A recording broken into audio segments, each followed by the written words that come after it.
Una falla técnica, al parecer una dificultad en hacer esta presentación.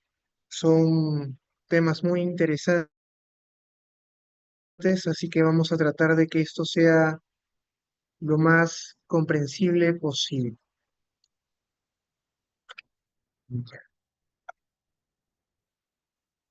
Ustedes ya han comenzado a ver alteraciones eh, dentro de lo que se puede decir la semiología psiquiátrica con el doctor Ramos el día de ayer. Han visto alteración de la conciencia del yo, se relaciona mucho a lo que hoy día vamos a ver, así que empezamos. Ustedes, en lo que es medicina interna, neurología, tienen una visión neurológica, que es la conciencia. Este concepto no es algo que tengamos que desestimarlo desde el punto de vista psiquiátrico, sino por el contrario se integra y se agregan otros conceptos más. Entonces, desde el punto de vista neurológico, la conciencia implica la normalidad de dos estados, de un estado de conocimiento,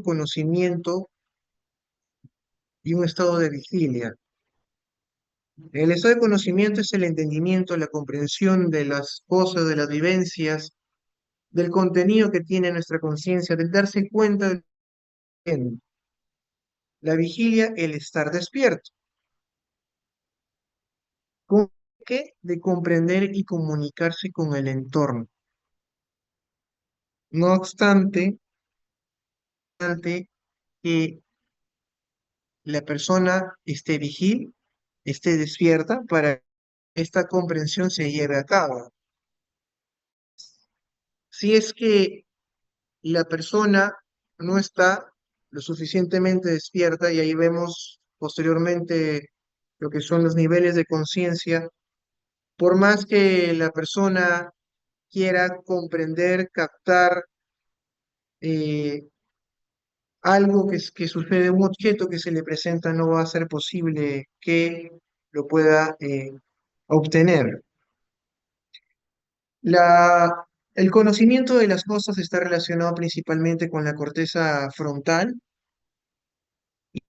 más avanzada con la corteza prefrontal, y la vigilia está, como ustedes ya lo saben, relacionada con el tronco, mesencéfalo, protuberancia. No es el objetivo de esta clase tema neurobiológico, ya han tenido ustedes una clase sobre eso, y básicamente estamos en lo que es la psicopatología de estas funciones mentales. Entonces, en orientación, nuevamente para reiterar lo importante, eh, implica estos dos puntos, muy importantes podamos entender cuando se analiza, cuando se explora la conciencia. La vigilia, recuerden, el conocimiento de lo que está sucediendo, para que podamos poder comprender y comunicarnos con el entorno.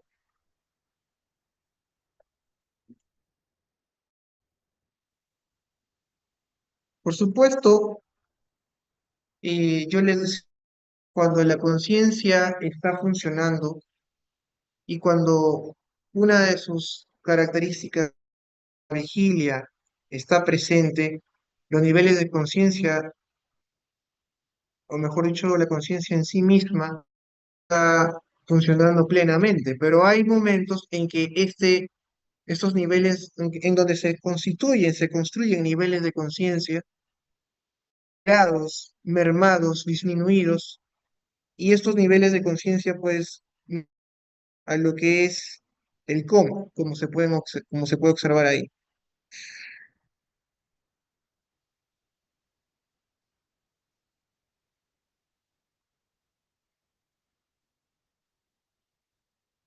Cuando queremos hacer del concepto de conciencia, hay muchas formas desde el punto de vista psiquiátrico, como del conocimiento propio, cómo el estado en que se da con tal claridad que puede ser concebida por el pensamiento vivencias, es decir, distinguir cada está sucediendo en cada momento, eh, y esto tenerlo lo más claro y pulcro posible, o el concepto que nos da Karl Jaspers de lo que es conciencia, que es interioridad real, versus lo que es lo externo, podemos decir con certeza que existe porque lo estamos experimentando en este momento, ustedes me están escuchando, todo está sucediendo afuera, pero hay algo que también está sucediendo en nuestra mente.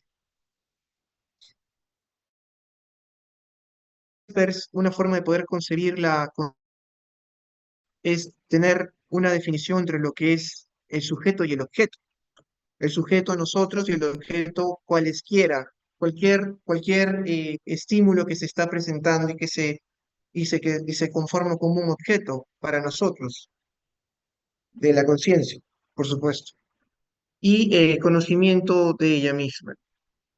La conciencia es algo tan complejo que nos permite entendernos y saber quiénes somos. Y es ahí el concepto de lo que es la conciencia del yo, que el doctor ya les expuso.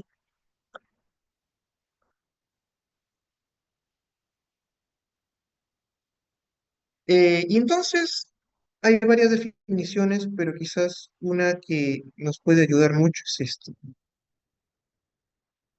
Entender la conciencia como el sentido de ser consciente de algo.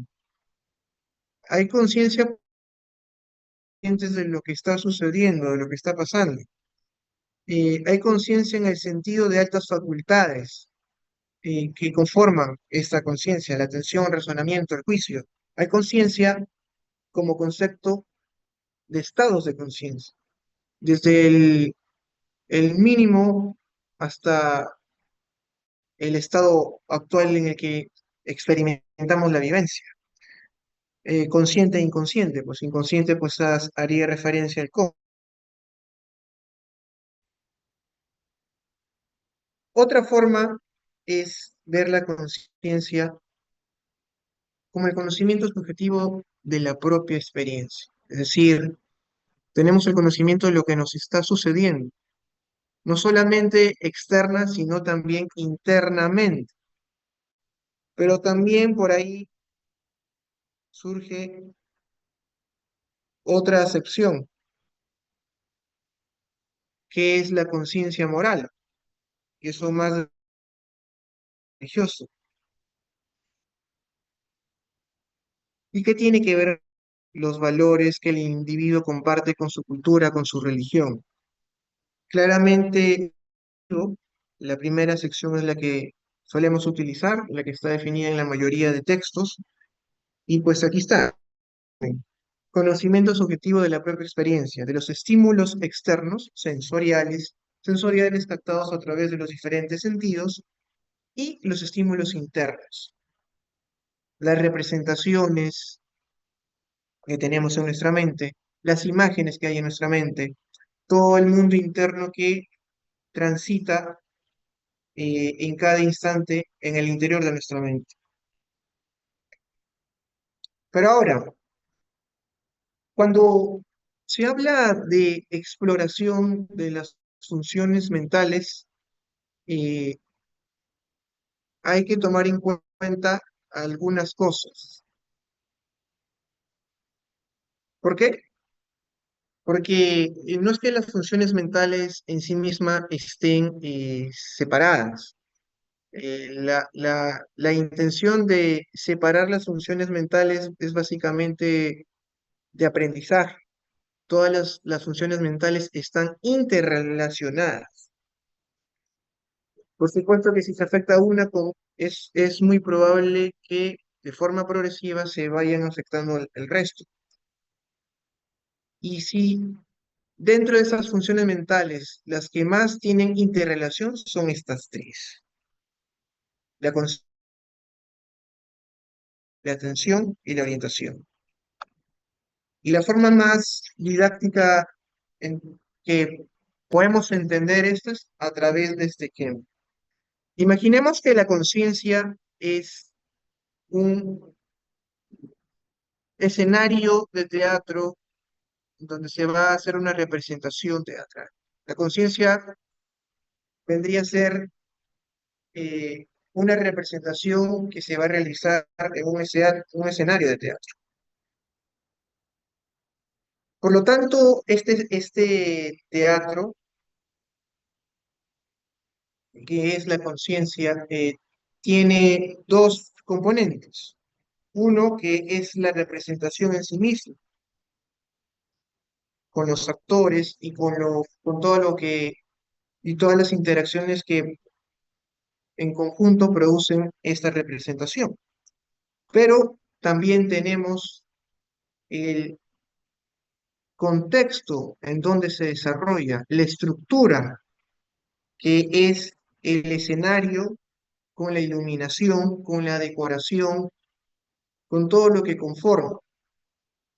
Y esa estructura vendría a ser, pues, si continuamos con la analogía, pues, el cerebro.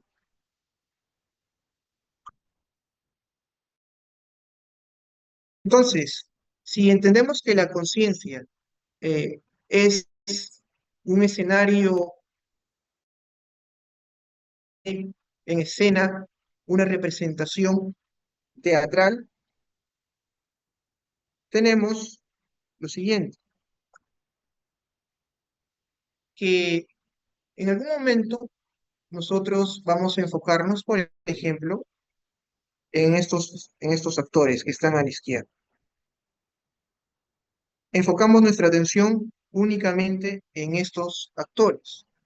Cuando yo enfoco la conciencia en una experiencia concreta, por ejemplo, estos dos actores, es lo que nosotros llamamos atención, ¿ok?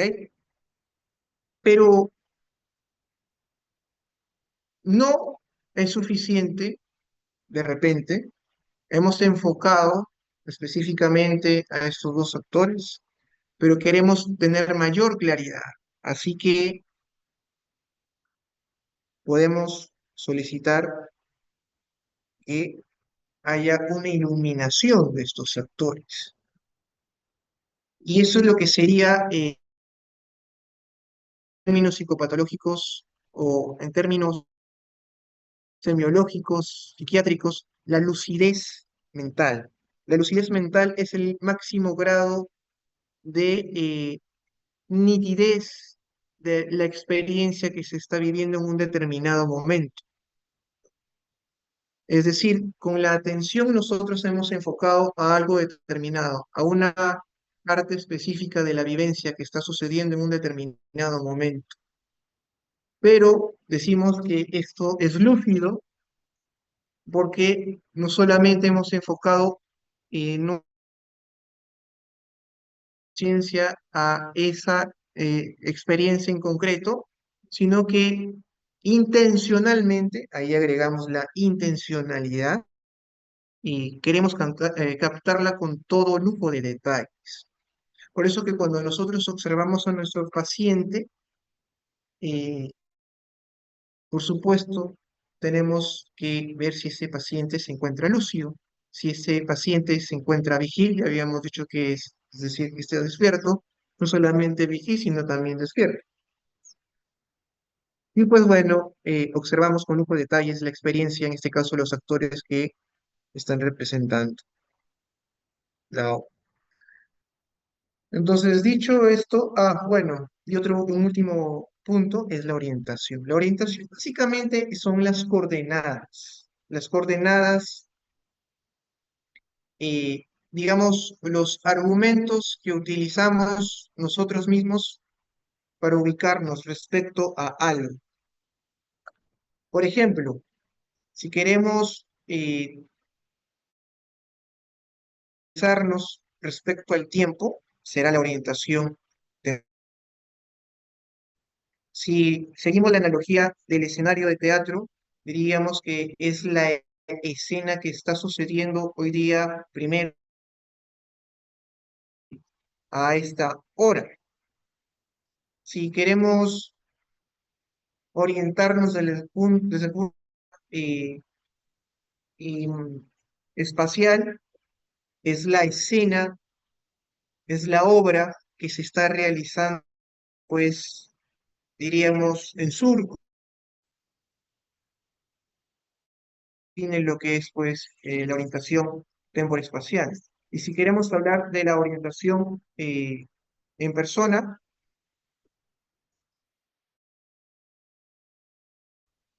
vamos a ubicar con todas las vivencias que transcurren internamente y que nos permiten saber quiénes somos y entender lo que está pasando.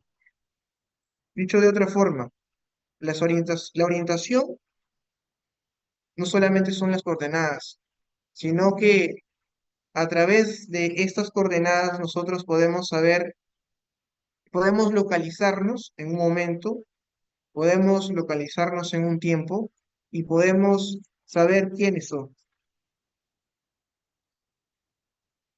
Así que con esto podemos ya saber cuáles son las alteraciones de la conciencia. Básicamente son tres: estrechamiento, entorpecimiento y anulamiento. En el estrechamiento de la conciencia básicamente es esto. Decíamos que el escenario es una de las características que forman parte de esta conciencia. El escenario vendría a ser la amplitud, el campo de conciencia. En el estrechamiento de la conciencia lo que pasaría es que se reduce. Ya no es así, sino que se estrecha. Y al estrecharse, por supuesto, la experiencia no se va a captar como tiene que ser. Se va a ser captada de una forma más estrecha. Esto es lo que suele suceder en ciertas circunstancias y ciertos problemas mentales, por ejemplo, histerias, en cuadros disociativos y también pues en algunos relacionados con la psicosis, psicosis de diferente etiología. Y entonces después tenemos lo que es el conciencia, en donde básicamente hace alusión a lo que son los niveles de conciencia, en donde desde el punto de vista cuantitativo se ve alterada la conciencia, se ve mermada el nivel de conciencia. Eh, Ustedes ya lo conocen, han visto lo que es las diferentes expresiones en psiquiatría. La primera alteración se le llama embotamiento. Hay cierta lucidez, pero esta lucidez necesita un mayor estímulo para que pueda ser adecuadamente eh, captada y podamos comprender adecuadamente la vivencia que se está sucediendo. En segundo lugar, está la somnolencia, quiere mucho más estímulos. Después ya viene el sopor y finalmente el coma. Entonces, en estrechamiento, básicamente es una alteración cualitativa. Como su mismo nombre lo dice, se estrecha el campo de conciencia. Un entorpecimiento es una alteración cuantitativa y tiene que ver con los niveles de conciencia. La nula vendría a ser un entorpecimiento, es decir, una alteración cuantitativa que tiene un contenido anormal. Y según el contenido va a tener variedades. Una de ellas, como pueden apreciar aquí, sería el estado oniroide, ensoñamiento, soñar despierto, lo que en condiciones normales puede presentar una persona al pasar del sueño a la vigilia, de vigilia al sueño, pero que en condiciones patológicas como la fiebre, en la misma esquizofrenia, cuando está en psicosis o en histeria, puede presentarse. Otra posibilidad es la embriaguez, es un estado de entorpecimiento, pero donde hay una gran actividad psíquica. Y esta actividad psíquica puede ser una exaltación, una locuacidad, es decir, el paciente habla mucho, pero principalmente la característica más importante de la embriaguez es que no solamente está entorpecida la conciencia, sino que está desinhibida. La palabra clave aquí es la desinhibición. y estamos en pacientes que tienen intoxicación alcohólica, intoxicación por cocaína. El estado crepuscular es una forma también de anulamiento de la conciencia, en donde también hay una alteración del entorpecimiento, pero el contenido son los automatismos. Automatismos, es decir, la persona que lo padece, pero esa acción la realiza de forma automática, como si de forma pasiva todo transcurriera y no es tan consciente de lo que está sucediendo. Y de esto eh, culmina, la persona puede olvidar por completo lo que ha sucedido o solo tener fragmentos de eso que ha sucedido. Por supuesto, esto está descrito en los libros de epilepsia, es una de las formas de expresión de la epilepsia, y a qué tipo de epilepsia hace alusión. Y las parciales complejas, por ejemplo. Y también esto es algo que puede ser histeria. El delirio, eso porque vamos a tener, si mal no recuerdo, un seminario. El delirium también es una alteración de la conciencia, en donde se van las funciones mentales, como la atención y como lo que es la misma orientación, pero esto es una alteración fluctuante y conforme esto va avanzando va comprometiendo otras funciones mentales como la percepción con presencia de alucinaciones y el pensamiento con presencia de delirios o ideas delirantes. Por supuesto, en el caso del delirio siempre hay que buscar las causas subyacentes que son las que lo provocan, pero eh, en sí es una alteración de la conciencia, pero también es considerado un síndrome porque si bien es cierto, la conciencia es una de las cosas que más se compromete y por lo tanto también las otras funciones vinculadas como la atención y la orientación, eh, todo parte de la alteración de la conciencia. Y si hablamos de desorientación, en la desorientación no hay muchas alteraciones que comentar, más que estas. La orientación, como les había mencionado previamente, son las coordenadas que hay, ¿no? Por las cuales las personas los pacientes y cada uno de nosotros nos ubicamos respecto al tiempo, respecto al espacio y sabemos quiénes somos. Entonces, hay circunstancias como alteraciones de la memoria que pueden alterar pues la orientación. Y eso lo vemos, por ejemplo, en pacientes con demencia. Hay alteraciones afectivas, como por ejemplo la depresión, que pueden producir una desorientación. Y el paciente decirnos en dónde está, no puede decirnos incluso quién es, porque el cuadro depresivo, el cuadro maníaco está afectando. Y la desorientación de Lucía se da cuando pues hay una alteración del pensamiento, el pensamiento con el delirio, la creencia falsa con convicción tal que produce una desorientación del paciente. Entonces, cuando nosotros vamos a explorar la conciencia, lo primero que vamos a ver es el estado de alerta, ¿no? El paciente está despierto, el paciente está dormido, y por lo tanto, si está dormido, significa que hay una alteración en los niveles de conciencia, por lo cual habrá que explorar con otras herramientas que desde el punto de vista neurológico ustedes ya les han enseñado, como por ejemplo pues, lo que es los test neurológicos para ver, por ejemplo, la apertura ocular, eh, eh, la respuesta verbal, ¿sí? Y esto nos va a dar pues los diferentes niveles de conciencia como nubilación, como estupor, como coma. Cuando hablamos de contenido, esto es algo importante porque lo habíamos conversado antes, el contenido va a dar consigo pues una confusión y una de esas formas desde el punto de vista físico orgánico, pues es el delirio, que ya lo acabamos de conversar.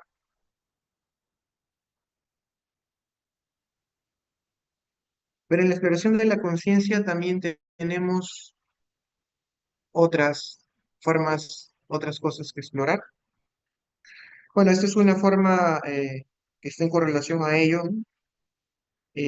Teníamos, recuerden, eh, la vigilia y teníamos por otra parte lo que es el conocimiento. El conocimiento, una alteración de lo que podemos captar o conocer eh, con un contenido alterado de conciencia, pues puede darse esto, ¿no? La confusión y el delirio, y cuando se altera el nivel de vigilia y se ve mermada progresivamente, se van a dar todos estos niveles desde la obnubilación, el estupor, hasta el coma. Entonces les decía previamente, ¿no? Hay escalas como la de Glasgow, en donde vemos la apertura ocular, la respuesta motora, la respuesta verbal, que nos permite ver el nivel de conciencia. Leve, moderado, grave, y definir, por ejemplo, el tipo de TEC, si es que ha habido, por ejemplo, un traumatismo. Con respecto a la conciencia y orientación, específicamente la orientación, lo que tenemos que hacer es esto, estas simples preguntas. En cuanto al tiempo, identificar la fecha, eh, cuánto tiempo está transcurriendo en el hospital, desde que llegó, un día, 2 días, eso es algo muy importante. En el lugar, si el paciente sabe dónde se encuentra. En cuanto a persona, el paciente sabe quién es el examinador, distingue quién es él respecto a las personas que están a su alrededor, sabe su nombre, el nombre de las personas que están a su alrededor. Bueno, eso es algo que ustedes ya lo saben, pero cumple mayor importancia porque esto se puede asociar a otras cosas desde el punto de vista psiquiátrico. Cuando hablamos de orientación, decimos que es una orientación a lo psíquico, y cuando hablamos de orientación en tiempo y espacio, eh, espacial. Y entonces, cuando hablamos ya de lo que es percepción, hay muchas formas de definirla, pero una de ellas es la que nos habla eh, el texto de Honorio Delgado, que es un acto intencional que relaciona la conciencia con los objetos sensibles, ¿no? O sea, ya hemos hablado que la conciencia es la forma de poder captar, conocer, comprender lo que está en nuestro entorno e incluso lo que está dentro de nosotros, pasando por nuestra mente internamente. Y el estar consciente va a permitir captar los estímulos que están fuera de nosotros. Y somos sensibles a esos estímulos a través de los sentidos, con esta serie de características, ¿no? Donde va a haber concordancia entre la sensación y la significación del objeto. El objeto, pues, puede ser, por ejemplo, una flor que estamos observando. Ese objeto es captado eh, a través de nuestros ojos, pues, y a nuestra conciencia. De acuerdo a la intensidad y cualidad de eso que estamos sintiendo a través de nuestros sentidos, distinción de las sensaciones, distinguir, pues, cada sensación en su respectivo canal sensorial, y la relación que tenemos con el espacio, por supuesto, ¿no?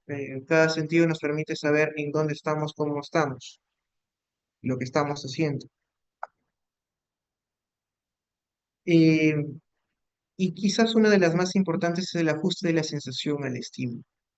Eh, Hay un estímulo, ese estímulo provoca una sensación y esto se ajusta y hay una compatibilidad entre lo que estamos percibiendo y lo que estamos captando.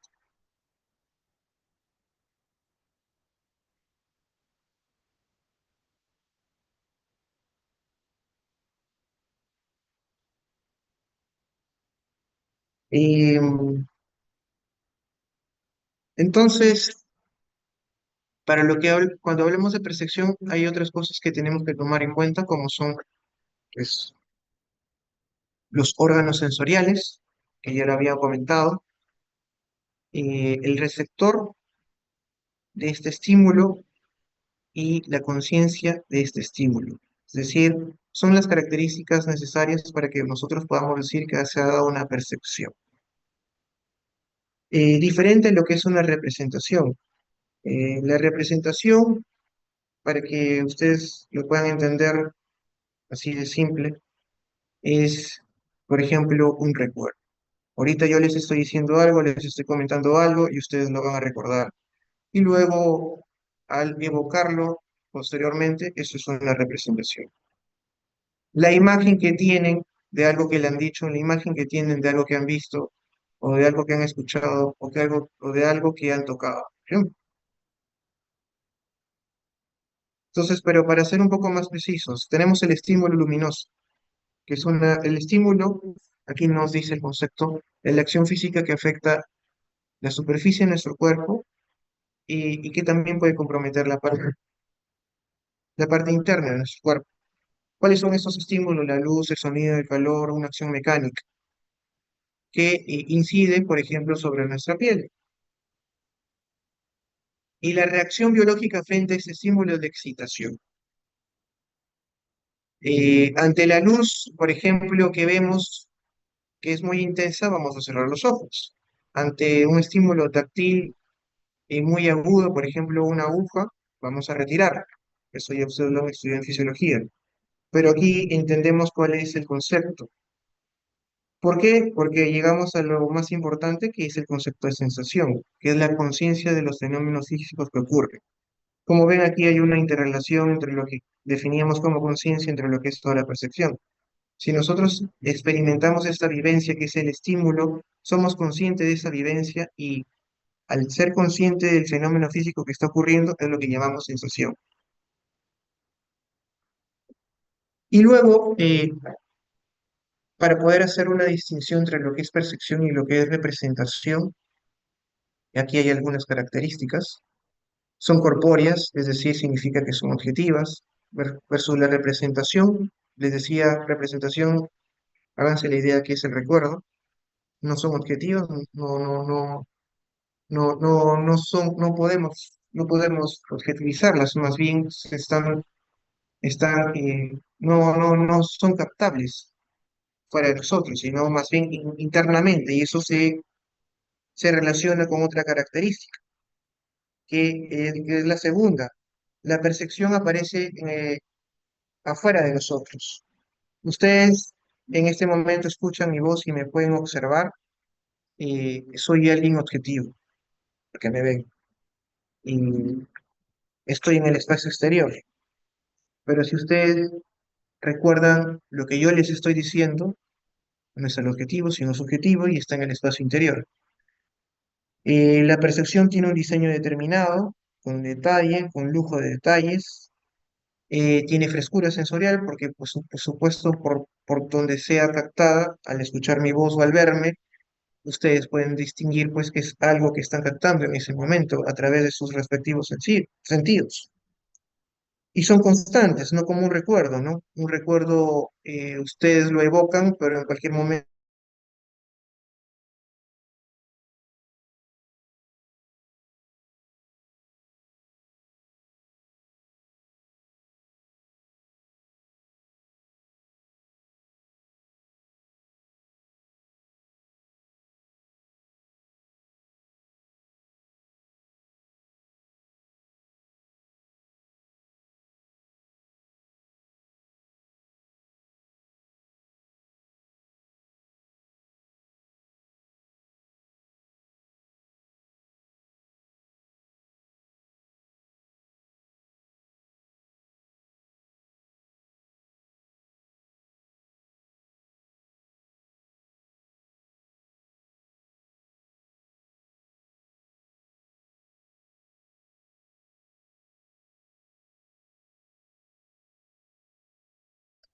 nos habíamos quedado aquí. Les estaba comentando de la percepción, les había dicho cuáles son los elementos que conforman la percepción. ¿Cómo diferenciamos una percepción de una representación? Em, Porque no todo lo que generalmente de forma coloquial hablamos como alucinación significa que es tal, ¿no? La, la, el concepto científico de alucinación es lo que les estoy comentando y que va correlacionado con percepción. Es decir, ¿percepción y alucinación tienen las mismas características? Por supuesto que sí. Si ustedes en sus rotaciones correspondientes van a escuchar a un paciente que se está riendo y de repente les comenta, esa chica se está burlando de mí, esa chica me está contando chistes, es decir, escucha una voz que le está hablando, esa voz tiene que tener todas las características de la percepción, ser objetiva, estar en el espacio externo, fuera de la mente, tener un diseño determinado, con todo detalle. Te tiene que decir cómo es la voz, si es una voz aguda, si es una voz grave, si es una voz de hombre, si es una voz de mujer, si es una voz que tiene un flujo continuo, es una voz entrecortada, etcétera. Tiene que experimentarla como si estuviera escuchándola, como ustedes me están escuchando en este momento, la frescura sensorial. Tiene que ser constante, no es una voz que, por ejemplo, lo insulta, le dice, eres un tonto, eres un torpe, no sirves. Y se queda ahí, por ejemplo, eres un... No, la expresión que esa voz o lo que la voz le está diciendo tiene que ser continuo, es constante. Eh, y por supuesto, no depende de él, no depende del paciente que esa voz se vaya. Por más que el paciente quiera que esa voz se vaya, no se va a ir, porque no depende de su voluntad. Todo lo contrario en la representación, que les dije, tengan como ejemplo siempre en mente al recuerdo. Ok.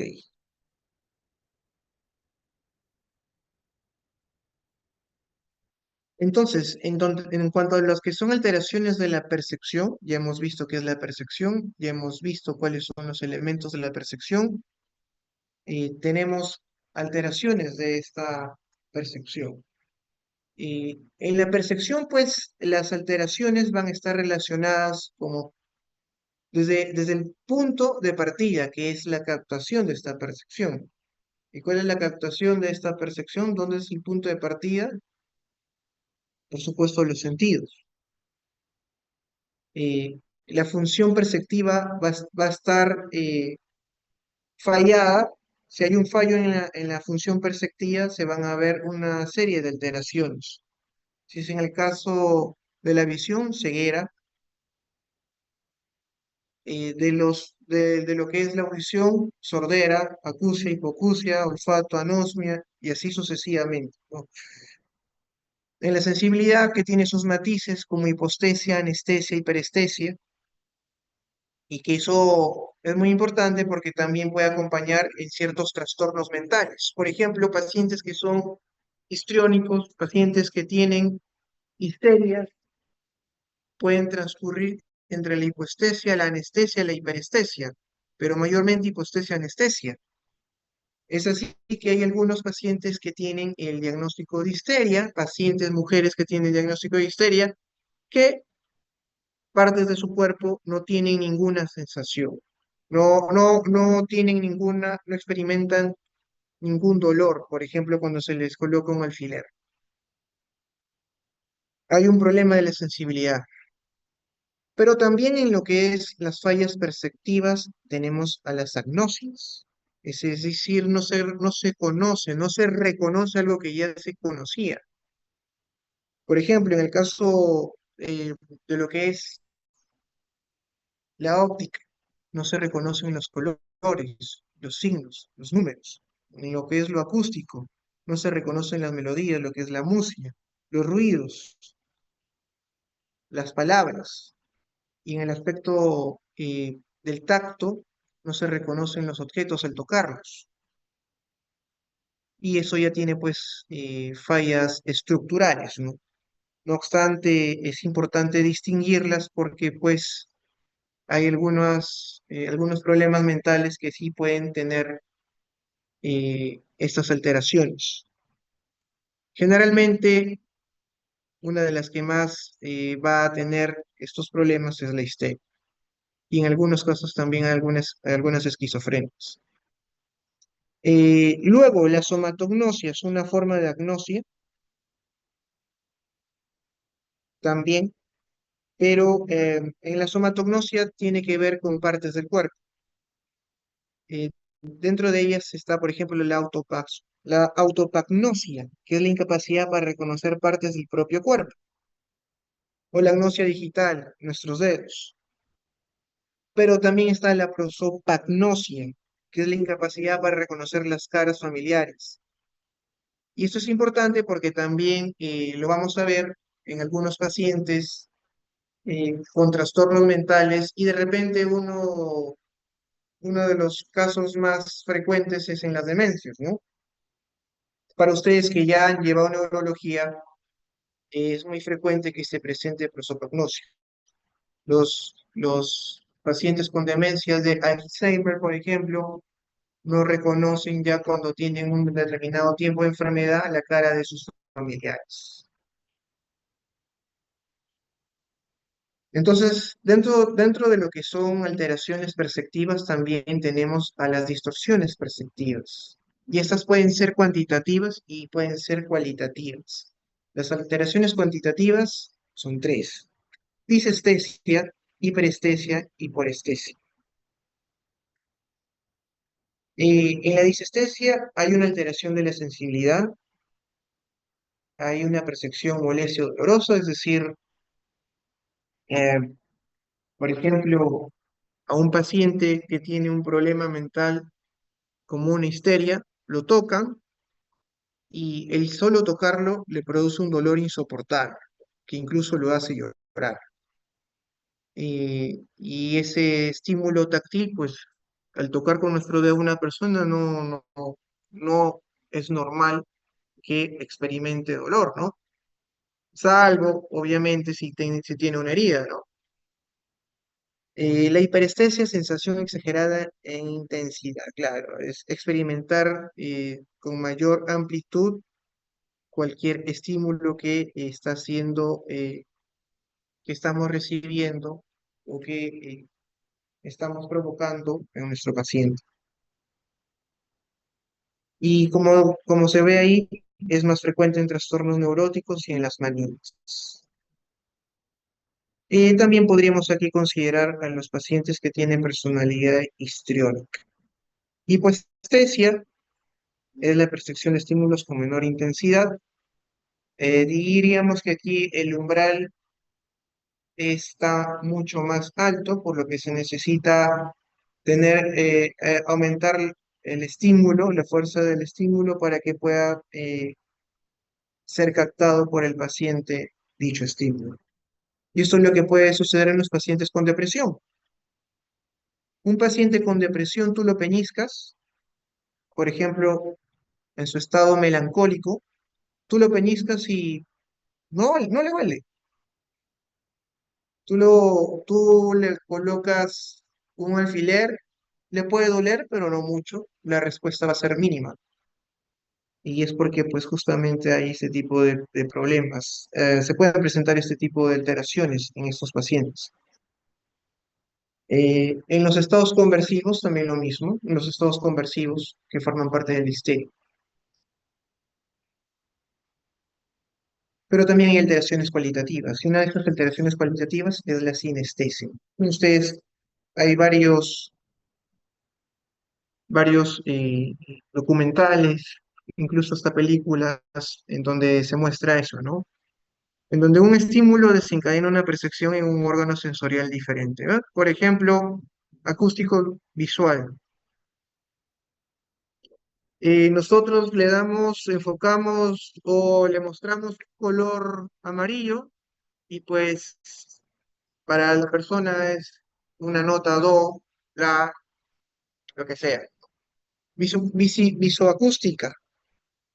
Le presentamos una canción, una melodía y por cada tramo de la canción, él comienza a ver colores que aparecen, ¿no? Eso es lo que llamamos a la sinestesia. Y finalmente tenemos a las pseudopercepciones. Las pseudopercepciones son tres: las ilusiones, las pseudoalucinaciones y las alucinaciones. Quizás de todas las alteraciones que hemos visto, la que más están relacionadas con la psiquiatría son estas tres. Y aquí algo básico. Por ejemplo, ustedes aquí, ¿qué observan? Observan pues a simple vista una pared deteriorada, ¿no? Una pared que necesita una pintura, parece que no ni siquiera es de cemento. En fin, solo podríamos decir que esa pared está deteriorada. Esta pared es mi objeto de atención. Y estoy focalizando toda mi conciencia a este momento, observando específicamente este objeto, esta imagen de una pared. ¿Ok? Entonces, cuando nosotros vemos un objeto, pero este objeto lo interpretamos de forma distorsionada, es lo que nosotros llamamos ilusión. Eso es lo que se denomina ilusión. El objeto existe, pero nosotros lo captamos de forma distorsionada y no tiene una base estructural o funcional alterada, como ya lo habíamos visto previamente, ¿no?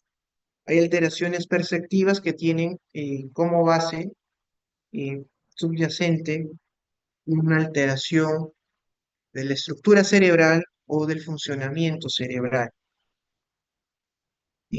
Pero aquí no. Aquí mismo, ¿no? Si yo por ejemplo, le pregunto a la doctora Almendra Torres, esta imagen, ¿qué le parece?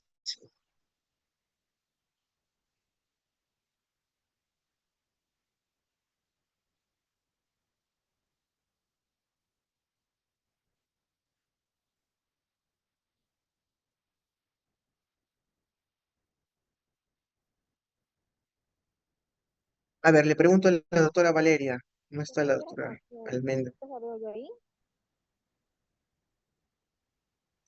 Esa imagen que usted observa, doctora, ¿le impresiona algo?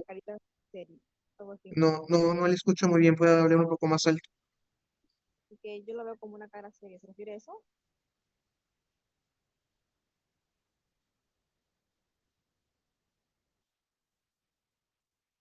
Le escucho muy despacito. ¿Puede volver a decirlo, por favor?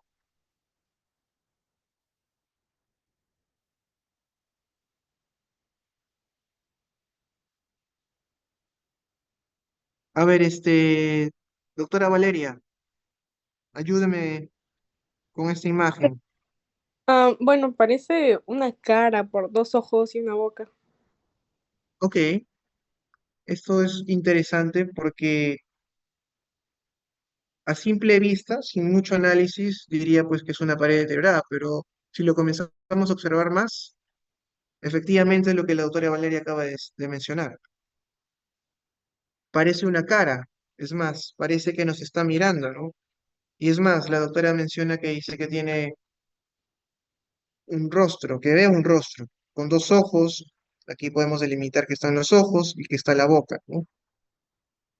Es más, hasta podría decir, tiene la forma de la cara de una rana, etcétera. Y eso pues es lo que se llama la pareidolia. Y la pareidolia es una forma de ilusión.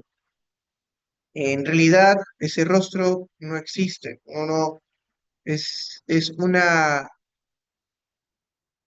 interesante, pero eh, no real ni circunstancia. Es decir, aquí, siendo objetivos, solo es una pared, pero da la impresión de que podría ser otra cosa. Es decir, el objeto de atención que estamos captando en este momento está siendo distorsionado por nuestra mente y vemos otra cosa. Y pues lo más frecuente también, ese es otro objeto, esta imagen que se utiliza mucho en psicología. Ahí si yo les comento qué cosas están viendo, algunos me dirán, nada, doctor, líneas, curvas, con un eje central, y otros me dirán, doctor, se está moviendo. Y obviamente que eso tiene una explicación. La imagen aquí para nada se está moviendo.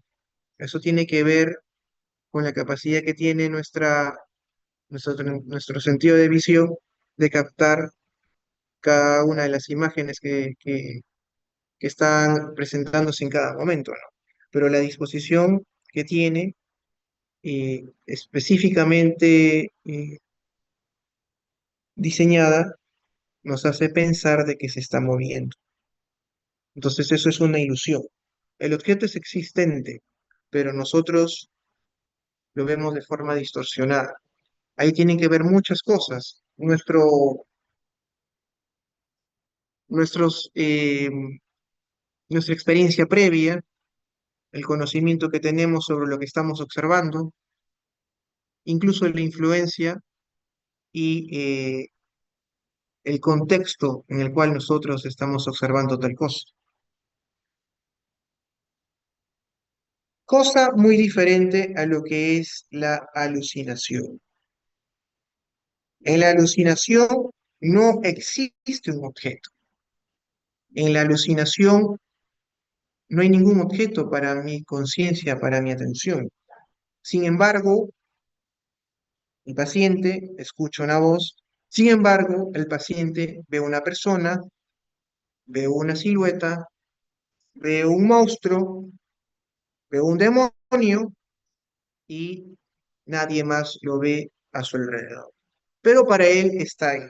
Y es más, se asusta porque el demonio se acerca, el demonio camina, el demonio incluso hasta le habla, ¿no? Cuando se fusionan alucinaciones visuales y auditivas. Entonces, lo clásico aquí, para que siempre se lo tengan, para que siempre lo tengan presente. Ilusiones es un objeto que es existente, es una percepción con objeto. El objeto existe, pero es distorsionado. En la alucinación es una percepción sin objeto, como ahí lo observa. Pero no solamente eso, sino que la persona que percibe ese objeto, que es inexistente, tiene convicción de que existe. ¿Mm? O sea, el paciente, por ejemplo, esquizofrénico, que escucha la voz, en este caso el objeto sería la voz, el objeto de su captación, de su atención, y está convencido de que la voz está ahí, de que la voz es real. Y por más que tú le digas, él dice, no, la voz está ahí, me está hablando en este momento. Y en algunos casos incluso la voz le cuenta chistes y el paciente se comienza a reír. O por algo que la voz dijo, el paciente se comienza a reír. Entonces, la ilusión es una percepción con objeto, alucinación es una percepción sin objeto. ¿Ok? Y entre las dos está la pseudoalucinación, que ya lo vamos a ver de aquí. La pseudoalucinación es una alucinación que se da en el espacio interior y que tiene sus propias características, pero tanto la pseudoalucinación como la alucinación son percepciones sin objeto. No existe un objeto. El objeto es inexistente. Sin embargo, el paciente capta ese objeto, percibe ese objeto, ¿ok? Entonces, aquí les presento este actor, bastante conocido, y esto es justamente de una película que observa este árbol. Bueno, observa este árbol. ¿Cuál es el sujeto? El árbol que lo está observando. Entonces, una vez que observa ese objeto, eliminamos,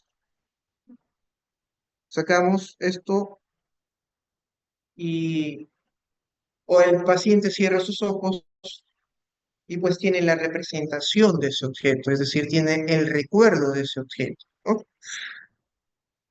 Ya que estábamos hablando de percepción y representación. Esta persona está observando un árbol, el árbol que está frente a él, y luego ha captado la imagen de este árbol y lo tiene ya como una representación. ¿No? Pero de repente viene su esposa y el hombre nos dice que hay un sujeto, hay un sujeto que lo está mirando, que lo está vigilando, y es más, lo está persiguiendo.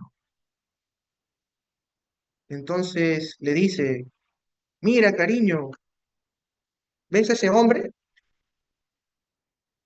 Y su esposa se sonríe porque piensa que le está jugando una broma. Pero la realidad es que este sujeto, esta persona, está observando claramente un hombre. Es decir, está percibiendo o está pseudo percibiendo algo inexistente, una percepción sin objeto. Arriba sí existía el objeto, que era el árbol, pero aquí no hay ningún objeto. Sin embargo, el paciente, la persona, sí está captando un objeto. Se está dando lo que es una alucinación visual. Se está dando un fenómeno alucinatorio. Entonces, doctores, eso es lo que llamamos alucinación. ¿Ok?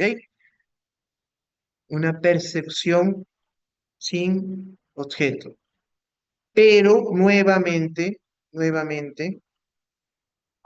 pasamos a, recordamos lo anterior. ¿Recuerdan esto? Decíamos que la percepción y que la representación tenían sus propias características, ¿no? Aquí la percepción tiene estas características: corporeidad, estar en el exterior, frescura sensorial, diseño, estructura definido, forma constante, independiente de la voluntad. Son las 6 características de la percepción. La alucinación, les decía, tiene las mismas características. ¿Cuál es la diferencia? Que en la percepción sí hay un objeto.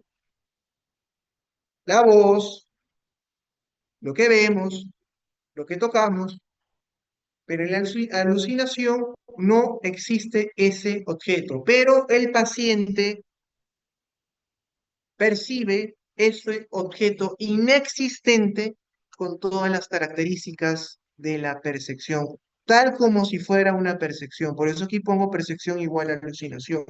En ese sentido, no es que sea igual. Recordamos que la alucinación vendría a ser una pseudo percepción, pero aquí pongo igual en el sentido de que tiene las mismas características. Y en el otro lado tenemos a la representación. Nuevamente les voy a repetir, representación, recuerdo, ¿no? La representación tiene sus propias características diferentes a lo que es la percepción, ¿no? ¿Y por qué pongo esto nuevamente? Porque añadimos este término pseudoalucinación. La pseudoalucinación, en términos prácticos, podríamos decir que es una percepción sin objeto que se da en el espacio interno, ¿no? Por ejemplo, la voz que escucha el paciente esquizofrénico Generalmente es una voz que se escucha externamente, fuera de su mente, pero una pseudo alucinación sería una voz que se escucha adentro de su mente. No obstante, si queremos ser más estrictos, la pseudo alucinación que sería que tiene un cuerpo, es decir, que es objetiva, perdón, que no es, que se encuentra, que no es objetiva, disculpen, aquí tuve un error. La pseudoalucinación es una percepción sin objeto, uno, que tiene calidad de imagen corpórea, no es objetiva, por el contrario, es subjetiva y por lo tanto se encuentra en el espacio interior, pero el resto de características las tiene de la percepción. ¿Como cuál? La frescura sensorial, el diseño, la forma y el independiente de la voluntad. Así que cuando hablamos de esos pseudoalucinación, tenemos que tomar en cuenta eso. Tiene la característica uno y 2 de la representación, es decir, calidad de imagen corpórea, estar en el espacio interior, y el resto de la percepción. 3, 4, 5 y 6, ¿ok? Eso es a lo que se refiere pseudoalucinación. Esta es la definición que nos muestra la más clara y la más precisa que nos detalla el doctor Honorio Delgado, un psiquiatra peruano, y que pues se basa también en psiquiatras más antiguos y la más claramente entendible.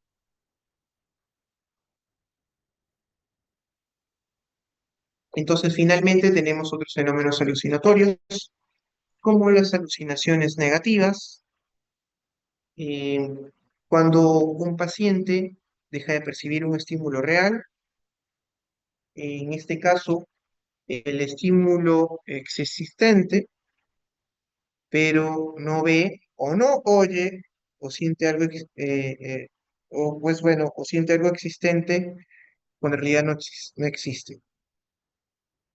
Por ejemplo, un buen ejemplo de una alucinación negativa es cuando una persona eh, está hablando con ustedes y de repente viene alguien a lo lejos que se va acercando, pero esta persona no distingue a quién está viniendo. No es que ni siquiera lo distinga, simplemente no existe para él. Es por eso que se le llama alucinación negativa. Es decir, a diferencia de lo que les había comentado de la alucinación, que es una percepción sin objeto, porque el objeto es inexistente, en este caso el objeto sí existe, pero pero para la persona no es algo existente.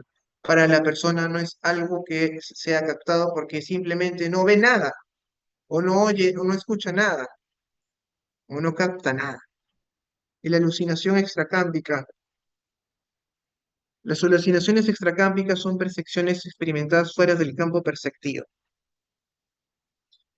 Ahí está una muy conocida, un conocido ejemplo en textos de psiquiatría de una paciente que siente que en sus espaldas hay alguien que le está observando, o hay alguien incluso que se ha posado sobre su espalda, sobre su cabeza. La persona, por supuesto, está en un punto ciego y no puede saber si es verdad o no es verdad. Hasta cierto punto podríamos decir eso, pero para la persona que lo está experimentando, sí es algo cierto. En su campo perceptivo no lo capta, pero para esa persona sí está. ¿Ok? Ese sería un ejemplo. Y por último, la alucinosis aparece una percepción sin objeto real ni pérdida del juicio de la realidad. Básicamente es una alucinación en donde el juicio de realidad no se ha alterado. Les decía previamente que cuando hablamos de alucinación, la alucinación no es solamente una percepción sin objeto, sino que hay una convicción de esa percepción, ¿no? La persona está convencida de que esa voz existe, de que ese demonio que observa existe. En la alucinosis, no, en la alucinosis la persona efectivamente te va a decir, sí, ahí veo el demonio, escucho al demonio, pero yo sé que eso no es cierto o no es necesariamente cierto. ¿Ok? Y bueno, finalmente, para ver cuáles son las diferencias y tener un poco de claridad en cuanto a las distinciones de una y otra cosa, ¿no? Ilusión, error de reconocimiento de un estímulo real, una distorsión del objeto, pero que es existente, y cuando ya el objeto no es existente, está la alucinación, percepción sin estímulo externo, vivenciada como verdadera, según alucinación, percepción en el espacio interno con juicio de realidad positivo, y alucinosis, alucinación criticada por el sujeto. ¿Ok? Entonces, estas son las diferencias que podríamos nosotros tomar en cuenta para hacer para hacer una distinción entre una y otra alteración psicopatológica. Bueno, eso es lo que yo quería comentar hoy. No sé si tienen alguna pregunta, tienen alguna duda o quisieran que agregar algo más.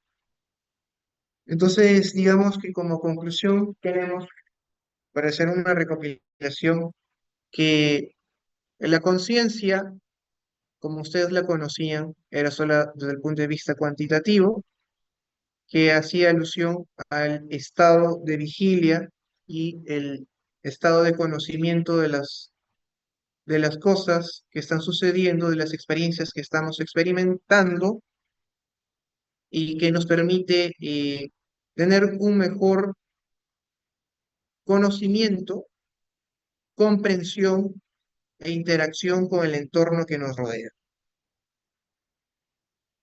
Esa es la conciencia, y les decía que esta conciencia hay que tomarlo como un, una obra de teatro. La obra de teatro es la conciencia, en donde tiene dos elementos principalmente. Uno de ellos es el escenario, con su decoración, con sus luces, y otra cosa es la representación en sí mismo, ¿no? La representación, pues, viene a ser todo el contenido de la conciencia y viene a ser todas las vivencias que estamos viviendo en cada momento. Recuerdos, imágenes, percepciones, experiencias que están transcurriendo en nuestra mente en cada momento. Eh, y pues esta conciencia se relaciona con la atención, se relaciona con la orientación, ya que cuando nosotros enfocamos nuestra conciencia a una experiencia particular, a una experiencia en particular, es lo que llamamos nosotros atención. Pero decimos que que una persona tiene lucidez mental cuando aplicamos toda la intencionalidad de poder no solo atender, sino captar lo mejor posible esa experiencia, esa vivencia que se está presentando en ese momento. ¿Ok? Y finalmente, la orientación, pues, es básicamente las coordenadas que nos permiten localizarnos en un determinado momento, en un determinado espacio, o incluso saber quiénes somos. Y justamente todas estas representaciones o las puestas en escenas, las vivencias que van transcurriendo en nuestra mente son las que nos permiten definirnos a nosotros mismos y orientarnos en persona. Ahí están las evocaciones, están los recuerdos. Es por eso que es muy importante que nosotros tengamos como primera inicio en la exploración psicopatológica, en la exploración mental, la exploración de la conciencia, de la atención y de la orientación. Porque si la conciencia está alterada, pues difícilmente podemos decir que vamos a poder evaluar el resto de alteraciones o funciones mentales, como la percepción, como el pensamiento, como el lenguaje, etcétera, la memoria, otras cosas más, ¿no? Porque la conciencia, como tal, tan sencillo como que el paciente permite que el paciente se encuentre despierto, ¿no? Si la conciencia se ve alterada, el nivel de conciencia se ve mermado, entonces el paciente va a pasar por la obnubilación, va a pasar por el sopor hasta llegar al coma. Y eso es algo que pues tendrá que ser evaluado y por supuesto, eso es un punto muy importante porque cuando nosotros exploramos el paciente y tenemos un paciente con conciencia alterada, vamos a tener que verlo principalmente desde un punto de vista orgánico, físico, ya será campo de la medicina interna, campo del emergenciólogo o incluso de cuidados intensivos, porque de repente el paciente ya se está acercando al coma. Pero si nosotros exploramos al paciente y observamos una alteración de la conciencia, el paciente está pues despierto, está vigil, está lúcido, pero de repente comienza a presentar un contenido anormal. Ahí vamos a ver pues las alteraciones cualitativas, cuanticualitativas diría, de la conciencia, porque no son exclusivamente cualitativas. Hay cierta alteración cuantitativa de la conciencia, ¿no? El nivel de conciencia puede estar leve o muy alterado. Entonces ahí tenemos lo que es el estrechamiento de la conciencia cuando el campo de la conciencia se reduce o tenemos las diversas alteraciones del anulamiento de la conciencia que ya le hemos comentado, ¿no? Y bueno, doctores, eso es lo que quería comentarles, mencionarles. Espero que se haya comprendido. Ahí está cómo podemos explorarla. Como ven, no es algo difícil, no es algo complicado, pero es el punto de partida para poder hacer una distinción entre un problema orgánico y un problema psiquiátrico. Y bueno, eso es es todo lo que quería comentarles hoy. No sé, reitero si tienen alguna pregunta o duda.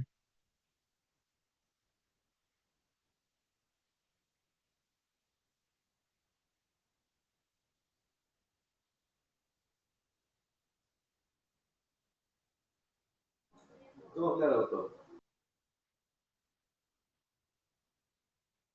Muy bien, doctor, un gusto. Ya nos estamos viendo. Hasta pronto. Muchas gracias, doctor.